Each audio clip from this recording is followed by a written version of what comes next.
வாகனவியல் தமிழ். வணக்கம் ஃப்ரெண்ட்ஸ், நான் கோபிநாத். வாகனவியல் தமிழ் மெக்கானிக்கல் யூடியூப் சேனல். இந்த வீடியோவில் நம்ம என்ன பார்க்க போகிறோன்னா, என்னோட தம்பி என் சிஸ்டர்புள்ள பார்ட்டி உங்களுக்கு தெரிஞ்சிருக்கும். என் வீடியோ வந்து தொடர்ந்து பார்க்குறோம், கண்டிப்பாக பார்ட்டி பண்ண தெரிஞ்சிருக்கும். அவன் வந்து இன்றைக்கி ஒரு கம்ப்ளைண்ட் அவங்ககிட்ட வந்திருக்கு. வண்டி உனக்கு 220 பல்சர் ஒன்று அடிக்கடி ஃபியூஸ் போகுதுன்னு சொல்லிட்டு ஒரு கம்ப்ளைண்ட் அவன் வந்திருக்கு. அதை ஃபயரிங் ஃபுல்லாக செக் பண்ணி பார்த்துருக்கான். செக் பண்ணி பார்த்துட்டு டேஞ்சர் லைட் ஒரு சின்ன ஷார்ட் சர்க்யூட் இருக்குது. அதனால் அந்த ஷார்ட் சர்க்யூட் ரெடி பண்ணி வண்டி ரெடி பண்ணியிருக்கான். ரெடி பண்ணதுக்கப்புறம் பார்த்தீங்கன்னா மால் ஃபங்க்ஷன் லைட் ஏரியா இருந்துச்சு. இது வண்டி வந்து பிக்கப் ஆகலை. இது என்ன கம்ப்ளைண்ட் தெரியாமல் என்கிட்ட எடுத்துகிட்டு நான் செக் பண்ணி பார்க்க சொல்லி நம்ம செக் பண்ணி பார்த்ததில் ஒரு சின்ன தப்பு பண்ணியிருக்கேன். அந்த சின்ன தப்பால் கூட மால் ஃபங்க்ஷன் லைட் எரியுமான்னு சொல்லிட்டு நானே நீ தான் தெரிஞ்சுக்கிட்டேன். அது என்ன தப்புன்னு சொல்லி பார்க்கலாம். ஓகே ஃப்ரெண்ட்ஸ், வீடியோ போகலாம். இப்போ இந்த 220 பல்சர் தான் நான் சொன்னது, BS6. இது நம்ம ஸ்டார்ட் பண்ணோன்னா என்ன ஆகுதுன்னா, மால் ஃபங்க்ஷன் லைட் வந்து எரியுது. இந்த மால் ஃபங்க்ஷன் லைட் வந்து ஆஃப் ஆகணும் ஸ்டார்ட் பண்ண உடனே. ஆனால் இது ஸ்டார்ட் பண்ணியும் ஆஃப் ஆகலை. பார்த்திங்கன்னா தெரியும், எரிஞ்சிட்டே இருக்குது. அதே மாதிரி வண்டி வந்து பார்த்திங்கன்னா ஃபுல்லாக ரைஸ் பிக்கப் ஆகலை. இந்த கம்ப்ளைண்ட் தான் என்கிட்ட எடுத்துகிட்டு வந்தாப்புல. இது என்ன கம்ப்ளைண்ட் பார்த்து சொல்லுங்கன்ட்டு. இப்போ பார்த்திங்கன்னா வண்டி வந்து பிக்கப்பே ஆகலை. இதில் வந்து லைட்டிங் ஃபியூஸ் வந்து அடிக்கடி போயிட்டு இருந்திருக்கு.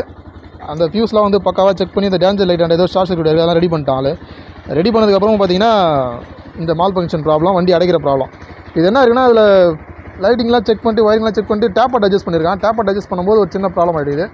சரி, நம்ம ஸ்கேன் பண்ணி பார்ப்போம். ஃபஸ்ட்டு ஸ்கேன் பண்ணி என்ன கம்ப்ளைண்ட் பார்த்துடலாம். நம்ம ஓபிடி வந்து இதில் சீட்டு கடியில் இந்த இடத்துல வரும். சீட்டு கடியில் போட்டு நம்ம பஜாஜ் KTM கேபிளை கனெக்ட் பண்ணிடலாம். கனெக்ட் பண்ணோன்னா ஓபிடி ஆன் ஆகிடும். இப்போ நம்ம டார்க் ஆப்புக்குள்ளே போய்ட்டு இதை ஸ்கேன் பண்ணி பார்ப்போம்.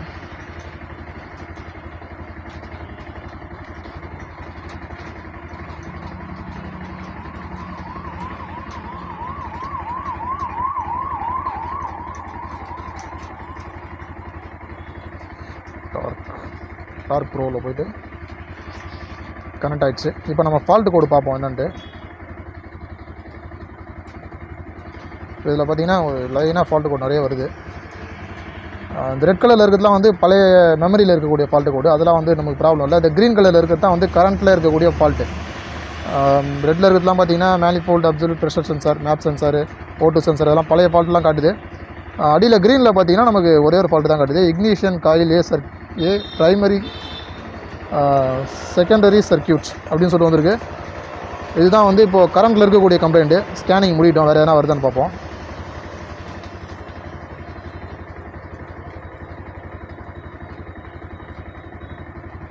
இப்போ ஓகே, ஃபால்ட்டு கோடு கிளியர். இப்போ பார்த்தீங்கன்னா நமக்கு மொத்தம் 5 ஃபால்ட்டு கோடு. இது 4 வந்து பழைய ஃபால்ட்டு கோடு, ரெட் கலர் இருக்குது. இது நமக்கு தேவையில்லை. இது 5வது பார்த்தீங்கன்னா இக்னிஷியன் காயில் ஏ ப்ரைமரி செகண்டரி சர்க்யூட்னு வந்துருக்கு. இந்த க்ரீனில் இருந்துச்சுன்னா அது வந்து நம்ம ECU கிளியர் கொடுத்தோன்னா அது கிளியர் ஆகாது, திரும்ப திரும்ப வந்துகிட்டே இருக்கும். இப்போ நான் கிளியரோட கொடுக்குறேன் பாருங்கள். ECU கிளியர் கொடுத்தோன்னா மற்ற ஃபால்ட்டு கோடெலாம் போயிடும், ஆனால் அந்த க்ரீனில் இருக்கிறது மட்டும் போகாது.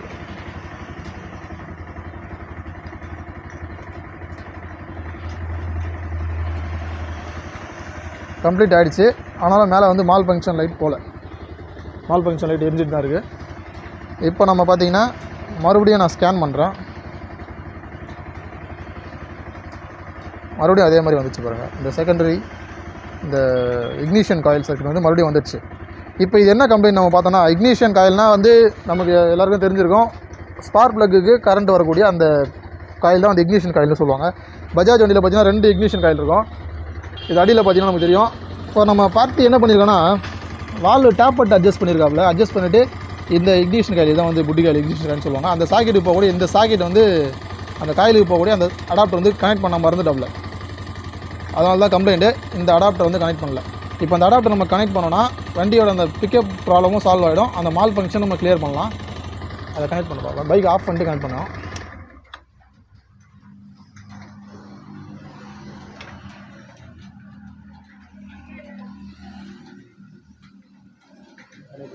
கனெக்ட் பண்ணுறேன். ஒரு சின்ன மிஸ்டேக். ஏன்னா அது வால் டோர் கேப் வந்து அவனுக்கு தடுக்கும். இந்த இடத்துல வந்து தடுக்குதுன்றதுக்காக வால்வு டேப்பட் அட்ஜஸ்ட் பண்ணும்போது அதை கழட்டி விட்ருக்கான். ஆனால் அதை மாட்ட மறந்துட்டான், வேறு எதுவும் இல்லை. இது எல்லாருமே வந்து வேலையில் சகஜம்தான். எல்லாமே ஒரு எக்ஸ்பீரியன்ஸ் தான். இது இந்த மாதிரி இக்னிஷன் காயிலோட சாக்கெட் நம்ம சொருவல்னா கூட BS6 வண்டிங்களில் மால் ஃபங்க்ஷன் லைட் எரியும் சொல்லிட்டு நம்ம இது மூலமாக தெரிஞ்சுக்கிறோம். நம்ம பண்ணுற தப்பு தான் நம்மளோட எக்ஸ்பீரியன்ஸு, வேறு எதுவும் இல்லை. ஸோ இதை கனெக்ட் பண்ணியாச்சு. லாக் ஆகிடுச்சுல்ல, கரெக்டாக லாக் ஆகிடுச்சா? கனெக்ட் பண்ணிட்டு இழுத்து பாரு. நம்ம பார்ட்டியே லாக் ஆயிடுச்சுல. ஓகே, நம்ம பார்ட்டியே லாக் பண்ண சொல்லிட்டோம். இப்போ நம்ம என்ன பண்ணோம், பைக்கை ஸ்டார்ட் பண்ணுவோம்.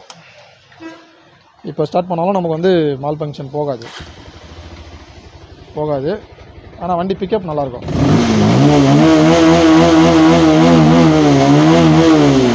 இப்போ பிக்கப் ஆகிற ப்ராப்ளம், அந்த அடைக்கிற ப்ராப்ளம் சரியாயிடுச்சு. ஆனால் மால் ஃபங்க்ஷன் மட்டும் போகாது. இப்போ நம்ம அதை ஓபிடியை கனெக்ட் பண்ணி நம்ம அதை கிளியர் கொடுக்கணும்.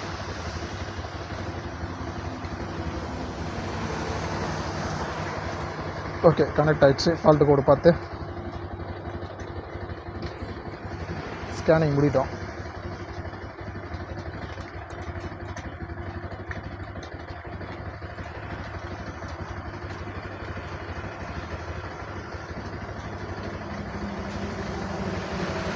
நம்ம வந்து BS6 வண்டிங்களில் வந்து தெரிஞ்சிக்க வேண்டிய விஷயம் நிறைய இருக்குது.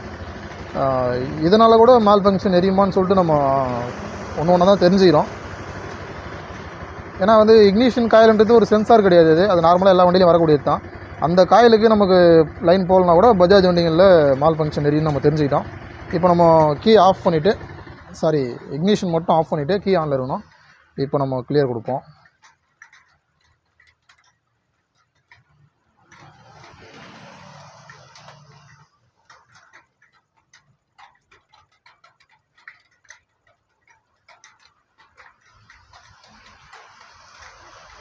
Okay, complete. இப்போ நம்ம ஒன்ஸ்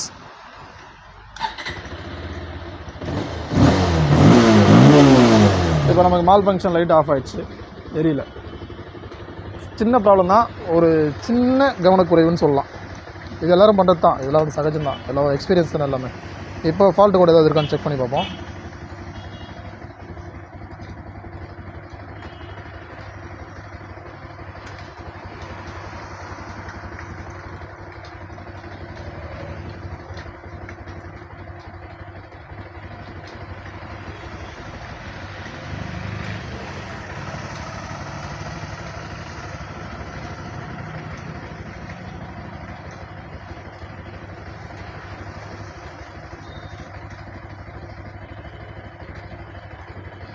செவன்ட்டி 9% வரைக்கும் அந்த ஃபால்ட்டு கூட வரல.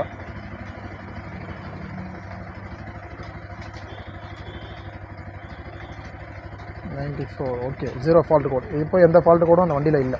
ஓகே, 0. இப்போ இந்த வண்டியோட ப்ராப்ளத்தை நம்ம சால்வ் பண்ணிட்டோம்.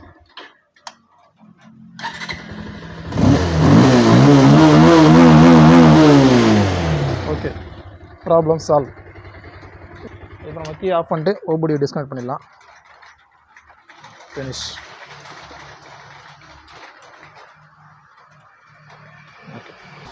ஓகே ஃப்ரெண்ட்ஸ், வீடியோ பார்த்துருப்பீங்க. ஒரு பஜாஜ் 220 BS6 இக்னிஷன் காயிலோட சாக்கெட்டை கழட்டி விட்டாட நமக்கு மால் ஃபங்க்ஷன் லைட் எரியும்னு சொல்லிட்டு நம்ம இது மூலமாக தெரிஞ்சுக்கிட்டோம். நம்ம பார்த்திபனுக்கு நம்ம ஓபிடி மல்டி கேபிள் ஒன்று கொடுக்குறோம். ஏன்னா ஒரு தூரம் என்கிட்ட வர முடியாது இல்லை, அதனால் ஒரு மல்டி கேபிள் கொடுக்குறோம். ஓபிடி டூல் நம்ம வர வச்சு கொடுக்க போகிறோம் அமேசானில். இப்போ நம்மகிட்ட ஸ்டாக் இல்லை. ஓகே ஃப்ரெண்ட்ஸ், நம்ம வீடியோ பிடிச்சிருந்தா லைக் பண்ணுங்கள். வீடியோ சந்தேகம், குறைகள், தவறுகள் இருந்தாலும் கமெண்ட்டில் சொல்லுங்கள். நம்ம சேனல் பிடிச்சிருந்தா கொஞ்சம் சப்ஸ்கிரைப் பண்ணி சப்போர்ட் பண்ணுங்கள். Thank you friends.